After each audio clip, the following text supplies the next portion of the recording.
सबसे पहले तो कमेंट बॉक्स में थैंक यू गिल, नहीं sorry, thank you Rishabh Pant और थैंक यू केएल राहुल लिखो भाई लोगों, क्योंकि अगर ये दोनों नहीं होते दूसरी पारी में तो हम डे 4 पे ना खत्म होने के बाद डे 5 शुरू होने से पहले हम खत्म हो चुके होते। यह सच्चाई बता रहा हूं मैं आप लोगों को। 194 195 के आसपास की जो पार्टनरशिप करी है राहुल ने और ऋषभ पंत ने, उसकी जितनी तारीफ करी जाए उतनी कम है। केएल राहुल एकदम चट्टान की तरह खड़ा हो गया वहां पे जाके। दामाद होनियों ने एबी क्रिगिन होनियों का जो मान सम्मान बढ़ाया है और जितनी दृढ़ता, जितना संकल्प से बल्लेबाजी करी है, वो तारीफ करके कितनी तारीफ कर लूं मैं तब भी कम ही रह जाएगा भाई लोगों। 333 रन थे इंडिया के जब राहुल का विकेट गिरता है, वहां से भी इंडिया को 450 रन करना चाहिए था। उस पर मैं बाद में आऊंगा, लेकिन अभी मैं राहुल की बात कर रहा हूं भाई लोगों। बहुत ही शानदार पारी खेली, 137 रन बनाए हैं केएल राहुल ने, प्लस पहली पारी में बेहतरीन स्टार्ट दिया 42 रनों का, साथ में 91 रनों का स्टार्ट भी मिला टीम इंडिया को उन 42 रनों की मदद से। राहुल ने मेरे हिसाब से वो पुजारा वाला काम करने की पूरी कोशिश करी है।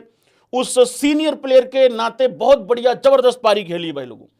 और ऋषभ पंत ने एक ऐसा चमत्कार करा, ये चमत्कार ही होता है, ये रोज रोज होने वाली चीजें नहीं होती हैं।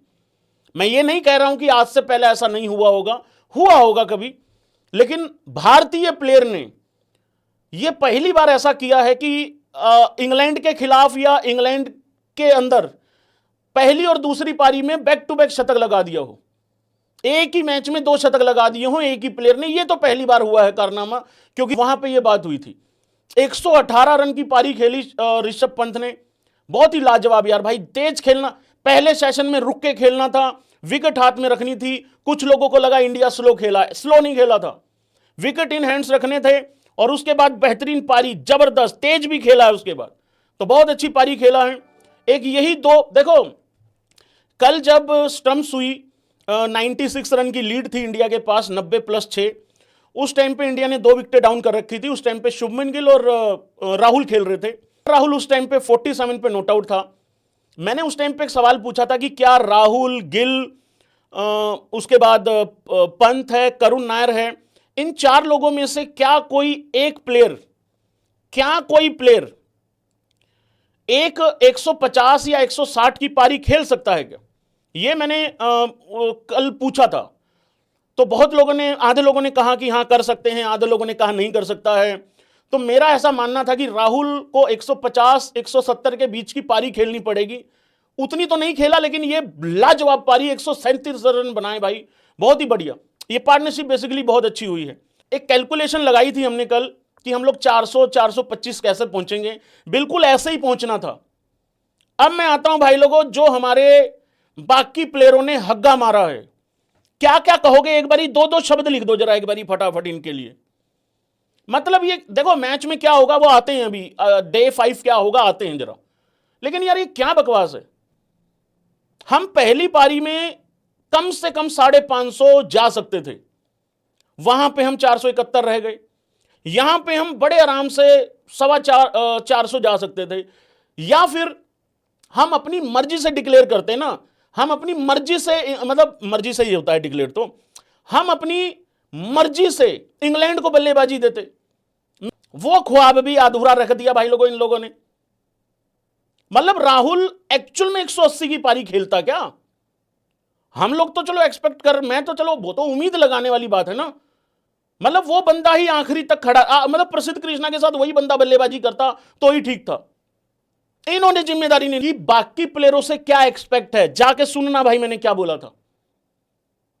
मैंने ये बोला था, भले ही यहां पंत अच्छा कर गया है, भले ही राहुल ने अच्छी पारी खेल दी है, लेकिन उसके बावजूद भी सब प्लेयरों को अपना विकेट का वैल्यू करना पड़ेगा। घंटा विकेट का वैल्यू करा है।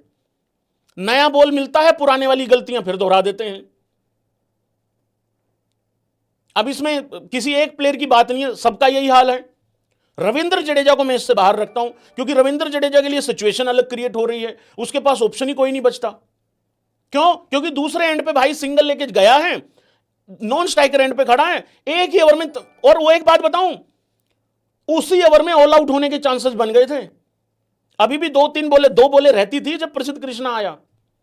वो तो प्रसिद्ध कृष्णा ने थोड़ा रोक लिया, बाद में प्रसिद्ध कृष्णा का भी भाई वो निकल गया अपना गोटा रख के, भाई वो भी अपना मारने चला गया भाई लोगों हैं। उसका भी मैक्सवेल जाग गया, वो कह रहा भाई मेरे अंदर भी मैक्सवेल तो है ना, वो भी ऐसे चला गया। तो ये जो हमारे बाकी प्लेयर हैं, नंबर 6, नंबर 7 के पास ऑप्शन कोई नहीं बचता, नंबर 8, 9, 10, 11 कोई जिम्मेदारी नहीं लेने को तैयार है यार। अभी अभी कुछ घंटे पहले उनके प्लेयर देखो, अपनी विकेट का वैल्यू डाल रहे हैं, हम डाल नहीं रहे। जैसे ही हमें लगता है ना इंग्लैंड को 100% गेम से बाहर कर देंगे, कोलैप्स करवा के फिर अंदर ले आते हैं। तो ये चल रहा है भाई लोगों। करुण नायर पे आ जाऊं, मैं सोच रहा हूं अभी 1-2 टेस्ट मैच रुक ही जाऊं, लेकिन कैसे रुकूं भाई, रुका नहीं जा रहा मेरे से। देखो पहली पारी में करुण नायर के बल्ले से आता है 0, वहां पे भी कुछ इसी तरीके की सिचुएशन थी कि तुमसे सेंचुरी की डिमांड नहीं है, तुमसे सिर्फ 40-45 रन की डिमांड थी। मानते हो भाई लोगों, क्योंकि बाकी लोगों ने इतना अच्छा कर दिया था। आज भी जब तुम बल्लेबाजी करने आए हो, तुमसे फिर भी सेंचुरी की उम्मीद नहीं थी, और वहां रिक्वायरमेंट भी नहीं है सेंचुरी की, और उतना टाइम भी नहीं था। तुमसे एक सॉलिड 40-45 रन की पारी की रिक्वायरमेंट थी। मानते हो भाई लोगों। अब यहां पे होता क्या है, 20 रन आते हैं 54 बॉल में।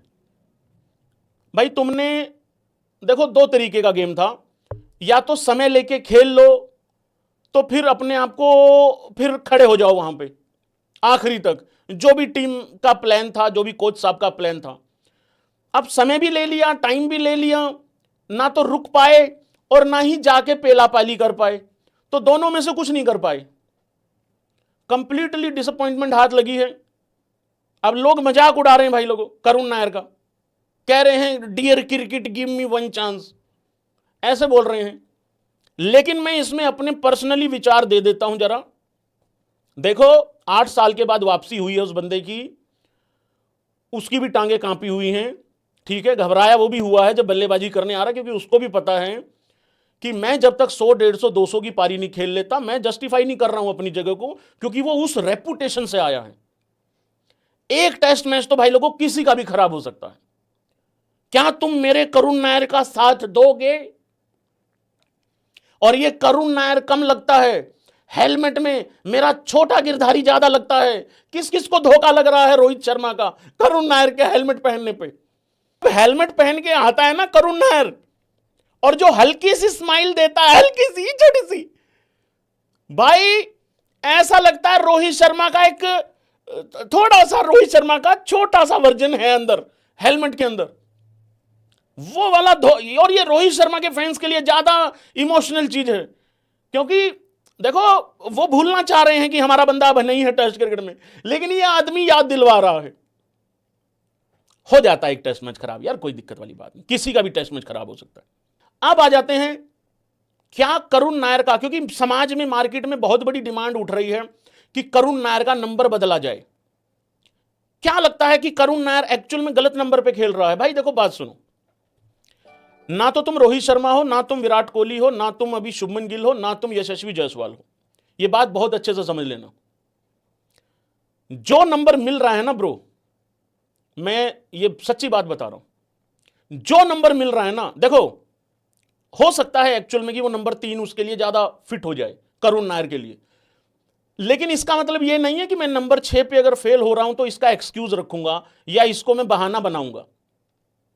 जहां पे जो नंबर मिल रहा है उसी पे फोड़ना पड़ेगा। ये भारतीय टीम है, यहां 8 साल के बाद मौका मिल गया है, यही बहुत बड़ी बात है।